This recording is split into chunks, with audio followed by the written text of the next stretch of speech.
Hello! We're here to present to you the Miss Pandaria warrior changes.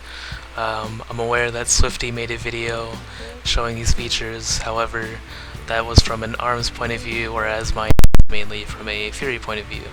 So anyways, without further ado, let's get started. I'm kicking this video off with the abilities.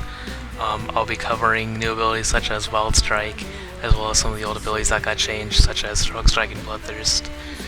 If you're looking for some of the new abilities from the talents, feel free to skip over to the specializations segment where I'll be covering some of those. I'm starting off with this Bloodthirst. This is one of the few abilities that got changed the most. It now has a 6-second cooldown instead of a 3-second cooldown, and it generates 10 rage instead of requiring 20 rage to use. Next ability is Raging Blow. Not much has really changed with this ability. It now does 85% weapon damage instead of 100. Wild Strike is one of the new abilities. It doesn't have a cooldown. It does 270% weapon damage with your offhand, and it applies a Moral Strike debuff. One of the cool things about this ability is that Blood Surge applies to this instead of Slam, which was taken out. Basically, what the new Blood Surge does is reduce your GCD to 1 second and allow you to do 3 Wild Strikes, which cost 10 rage instead of 30 rage. Rogue Strike and Cleave, they did a few things to these abilities. For starters, they are now on a 1.5 second global cooldown. On live, Rogue Strike does just about the same damage as it does on the beta realms. As for Cleave, they basically took out the original glyph and made Cleave hit 3 targets by default. And finally, for Colossus Smash, they took out the physical debuff from ARMS and made it apply to Colossus Smash as well as the 100% armor debuff. Colossus Smash also just does a little more damage, and that's about it. This next segment is about the talented abilities. This is a picture of all the talented abilities you can choose from. I won't be going through everything, so I instead made a picture showing all of the new abilities you can choose from. I didn't show the level 90 abilities because they're not available, and thus they're not really worth going over in my opinion. I'll eventually show them later, just not. The first ability I'm going over is Dragon Roar. Dragon Roar is by far one of the coolest new abilities that Miss Pandaria has introduced. It does 54k damage, knocks all enemies within a 10-yard radius back, and stuns them for 5 seconds. This ability is obviously a great ability to use in PvP, but also a great ability to use in PvP, such as on Ragnaros during the intermission phases if you need to knock back the enemies and or stun them.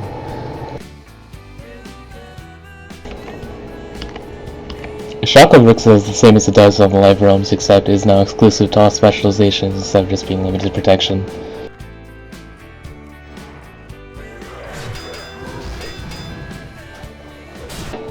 Bladestorm is also another ability that is exclusive to all the specializations now.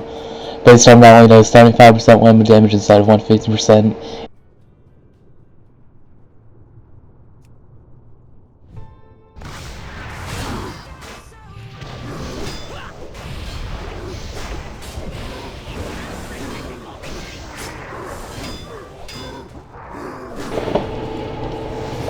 Time is the first tier talent that allows you to charge twice before it goes on cooldown.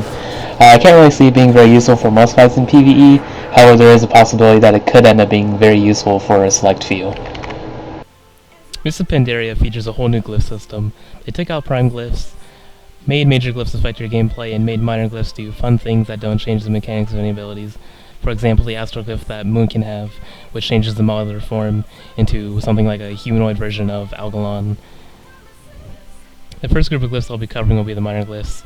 I unfortunately do not have all the glyphs available to me, such as the Execute glyph, but I will be featuring some of the other really cool ones, like Blood Curdling, which is actually a really funny glyph. Whenever you use any of your shouts in your critter, they will flee in fear.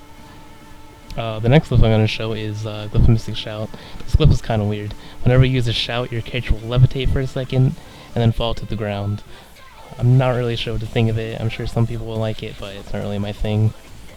The final minor glyph I'm showing is Thunderclap, which is actually a really cool glyph. It basically changes the effect of your Thunderclap to 3 bolts of thunder hitting the ground. I think it's a really cool glyph and I'm excited to use it. As for the major glyphs, I only recorded footage for 2 of them. The ones that I didn't cover with fraps but are worth mentioning are Recklessness, Whirlwind Interruption, and Raging Blow. Glyph for Recklessness reduces the extra damage you take when using Recklessness. On one end, I'm really happy that you can finally do something to take away the damage you take from recklessness. However, on the other end, I'm unhappy that they just won't take away the extra damage you take altogether. As for Glyph of Whirlwind, it increases the cooldown of the ability by 50% and increases the damage by 50%. Honestly, not sure what to think of the Glyph. Glyph of Rude Interruption. This is the original talent that you got in the Fury Tree, however, it's in Glyph form. I think it's pretty cool that they didn't completely take that out. Glyph Raging Wind. That makes your Raging Blow increase the damage of your Whirlwind by 10%. Again, I'm really not sure what to think of the Glyph. As for the magic glyphs I have perhaps, I'm going to start with Glyph of Cleaving. Glyph of Cleaving is a really fucking cool glyph. Basically, when you're not enraged, it will allow you to cleave 4 targets, and when you're enraged, it allows you to cleave 6 targets. One thing to make note of is that Berserker Rage enables you to hit 6 targets because it counts as an enrage.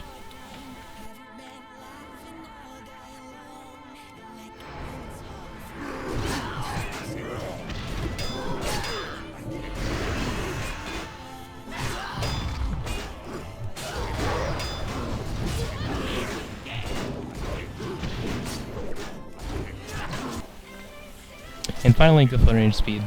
This glyph makes you run 20% faster when enraged. Again, since Berserker Rage counts as an enrage, you can use it to get a speed boost.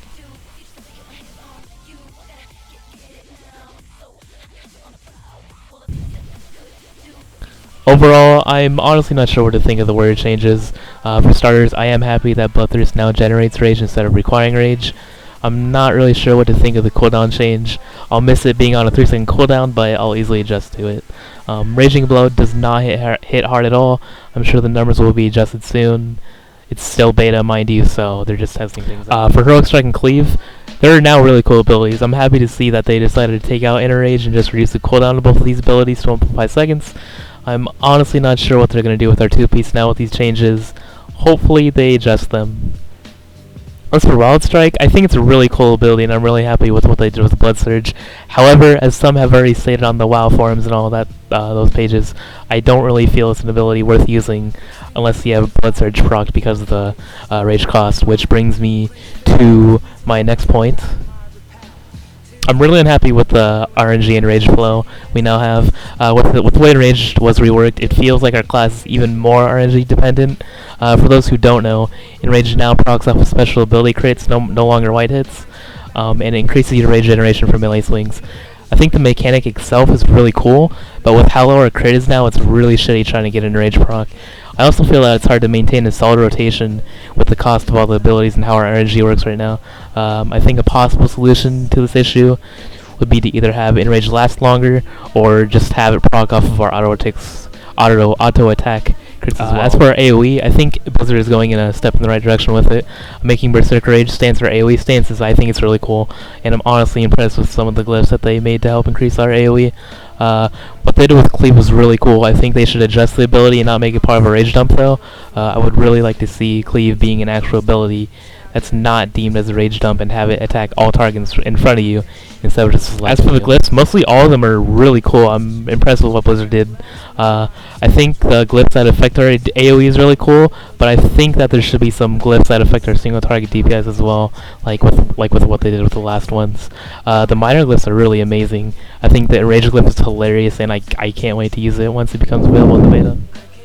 One of the really cool things I noticed while screwing on in the beta is that our rage does not go away when we change stances anymore.